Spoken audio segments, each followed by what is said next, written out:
आइए इस विश्लेषण में एक ऐसी शतरंज की बिसात पर नजर डालते हैं जहां आज भारत एक बहुत बड़ा केंद्र बन चुका है। जरा सोचिए, दुनिया के बड़े बड़े नेता खामोशी से यहां जुट रहे हैं और एक पूरी तरह से बदलती हुई विश्व व्यवस्था की नींव रख रहे हैं। आज हम उसी जटिल खेल को डिकोड करने वाले हैं। ये समझना बहुत जरूरी है कि कैसे एक तरफ तो बंद कमरों में नीतियां बन रही हैं और वहीं दूसरी तरफ जमीनी हकीकत कुछ और ही कहानी बयां कर रही है। तो चलिए इस पर गहराई से बात करते हैं। आज हम इन 5 अहम पहलुओं को कवर करेंगे। पहला, ब्रिक्स का भारत में जमावड़ा। दूसरा, ग्लोबल साउथ का विस्तार। तीसरा, डी-डॉलराइजेशन को लेकर चल रहा विवाद। चौथा, ईरान की कूटनीतिक शिकायतें। और आखिर में हॉर्मोज जलडमरू मध्य यानी स्ट्रेट ऑफ हॉर्मोज से जुड़े सबसे बड़े विरोधाभास। भाग 1, ब्रिक्स का भारत में जमावड़ा। असल में होता क्या है ना, जब भी व्लादिमीर पुतिन या शी जिनपिंग जैसे राष्ट्राध्यक्षों की मुलाकात होती है तो उससे कई महीने पहले एक लंबी कूटनीतिक प्रक्रिया चलती है। फिलहाल कई देशों के विदेश मंत्री और कूटनीतिज्ञ भारत में डेरा डाले हुए हैं। मुख्य नेताओं के आने से पहले ये जो सेक्टोरल मीटिंग्स और दस्तावेजों का आदान प्रदान होता है, इसका सीधा सा मतलब है कि बिसात पहले से बिछा ली जाए, ताकि जब बड़े नेता आएं तो बस फैसलों पर मोहर लगनी बाकी रहे। असली सौदेबाजी तो इन्हीं शुरुआती दौरों में होती है। तो इस वक्त ग्राउंड पर कौन कौन मौजूद है? ईरान के विदेश मंत्री, रूस के सर्गेई लावरोव और साथ ही चीनी राजनयिकों की भागीदारी। ये सब एक नया वैश्विक ध्रुव बनने का बहुत स्पष्ट संकेत है। भारत के प्रधानमंत्री और विदेश मंत्री के साथ इनकी जो बैठकें हो रही हैं, वो ये दिखाती हैं कि कैसे पूर्वी देश अपनी रणनीतियों को एक साथ पिरोने की कोशिश कर रहे हैं। ये मुलाकातें सिर्फ कोई कूटनीतिक औपचारिकता नहीं है, बल्कि ये पश्चिमी देशों के दबदबे के खिलाफ एक ठोस और एकजुट मोर्चा तैयार करने की तैयारी है। भाग 2, ग्लोबल साउथ का विस्तार। अब जरा इस टाइमलाइन पर एक नजर डालिए। ग्लोबल साउथ का प्रभाव अब सिर्फ कागजों तक सीमित नहीं रह गया है। 2009 में महज 4 देशों से शुरू हुआ ये सफर 2024 तक आते आते मिस्र, ईरान और यूएई जैसे प्रभावशाली देशों को खुद से जोड़ चुका है। और ये कोई छोटी बात नहीं है। जब दुनिया के प्रमुख ऊर्जा उत्पादक और विशाल आबादी वाले देश एक मंच पर आते हैं तो ये वैश्विक अर्थव्यवस्था के संतुलन को पश्चिमी देशों से दूर खींचने की एक बहुत बड़ी कोशिश बन जाती है। तो आज की तारीख में इस समूह में प्रभावी रूप से काम करने वाले 10 सदस्य देश हैं। हालांकि सऊदी अरब की अंतिम पुष्टि अभी आनी बाकी है, लेकिन भू राजनीति में केवल इन 10 देशों का एक साथ आना ही एक बहुत बड़ा मनोवैज्ञानिक और आर्थिक दबाव बनाता है। इससे ये बिल्कुल साफ हो जाता है कि दुनिया की एक बहुत बड़ी आबादी और अर्थव्यवस्थाओं का एक अहम हिस्सा अब एक ही दिशा में सोचने लगा है। भाग 3, डी-डॉलराइजेशन का विवाद।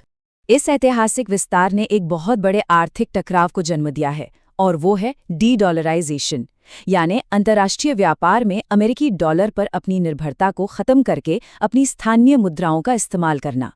जाहिर है ये पश्चिमी देशों के लिए एक बड़े खतरे की घंटी है, क्योंकि डॉलर का वर्चस्व ही अमेरिकी अर्थव्यवस्था की रीढ़ है। और इसी के जवाब में कथित तौर पर डोनाल्ड ट्रंप ने ब्रिक्स देशों पर 500% तक टैरिफ लगाने की कड़ी चेतावनी दी है। ये सिर्फ बयानबाजी नहीं है, ये वैश्विक अर्थव्यवस्था पर कब्जे की एक खुली जंग है। वहीं दूसरी तरफ इस भारी दबाव के बीच भारत का नजरिया भी बिल्कुल स्पष्ट है। भारतीय विदेश मंत्री का मानना है कि खुद को वर्चस्ववादी मानने वाले देशों द्वारा लगाए गए एक तरफा प्रतिबंध विकासशील देशों के लिए बेहद नुकसानदायक हैं। ये उभरती हुई अर्थव्यवस्थाओं की ओर से एक कड़ा संदेश है कि पुरानी व्यवस्था के नियम अब उन पर थोपे नहीं जा सकते। जब भी कोई देश एक तरफा आर्थिक प्रतिबंध लगाता है तो ग्लोबल साउथ में एकजुटता और भी ज्यादा मजबूत होने लगती है। भाग 4, ईरान की भू राजनैतिक शिकायतें। व्यापक आर्थिक विवादों से थोड़ा हटकर अब एक ऐसी डिटेल पर गौर करते हैं जो बेहद प्रतीकात्मक है।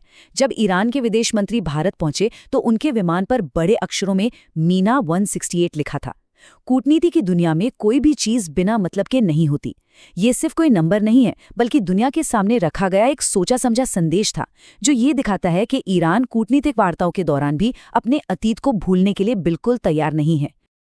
आखिर ये मीनाब 168 है क्या? दरअसल ये ईरान की एक गहरी ऐतिहासिक शिकायत से जुड़ा है। ईरान का दावा है कि एक अमेरिकी मिसाइल हमले में 168 मासूम स्कूली बच्चियां मारी गई थीं। अपने विमान पर इसे प्रमुखता से लिखवाकर ईरान विश्व पटल पर पश्चिमी और विशेष रूप से अमेरिकी कार्रवाइयों का मुखर विरोध दर्ज करा रहा है। और इसी मानसिकता को समझने के लिए ईरान के विदेश मंत्री अब्बास अरागची का ये बयान सुनिए। उन्होंने कहा कि एक घायल जानवर हताशा में अपने पंजों से वार करता है।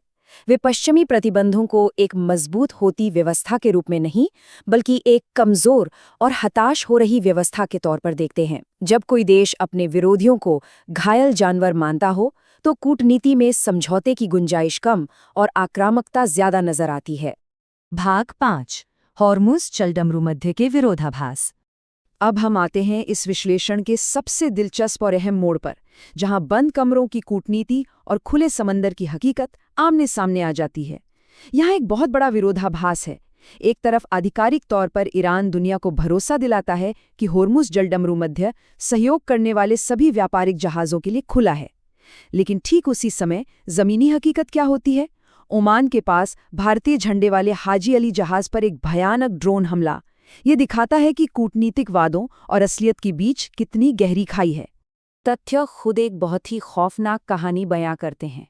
13 मई की सुबह भारत का झंडा लगा ये व्यापारिक जहाज ओमान के पास से गुजर रहा था, तभी उस पर आसमान से एक ड्रोन हमला किया गया। जहाज धूं-धूं कर जला और समुद्र में डूब गया।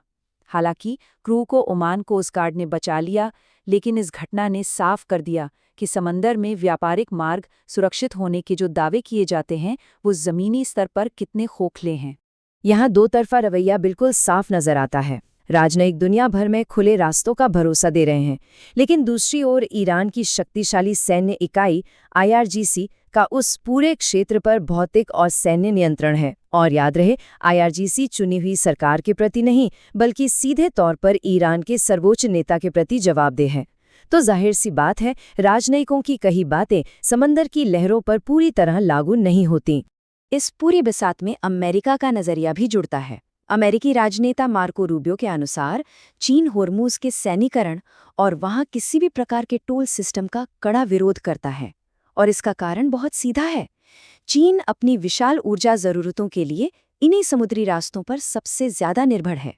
कोई भी वैश्विक शक्ति ये बिल्कुल नहीं चाहेगी कि दुनिया के सबसे अहम व्यापार मार्गों पर किसी एक देश का सैन्य नियंत्रण हो जाए। तो इन तमाम चेतावनियों, नए गठबंधनों और समुद्री हमलों के बीच आखिर में ये बड़ा सवाल खड़ा होता है। जब एक तरफ नई विश्व व्यवस्था की नींव रखी जा रही हो और दूसरी तरफ महत्वपूर्ण व्यापारिक मार्गों पर हमले हो रहे हों, तो वैश्विक व्यापार और स्थिरता का भविष्य आखिर किस दिशा में जाएगा? क्या दुनिया एक नई बहुध्रुवीय व्यवस्था देखेगी, या फिर समुद्री व्यापार हमेशा ऐसे ही खौफ के साए में होता रहेगा? इस पर विचार जरूर कीजिएगा।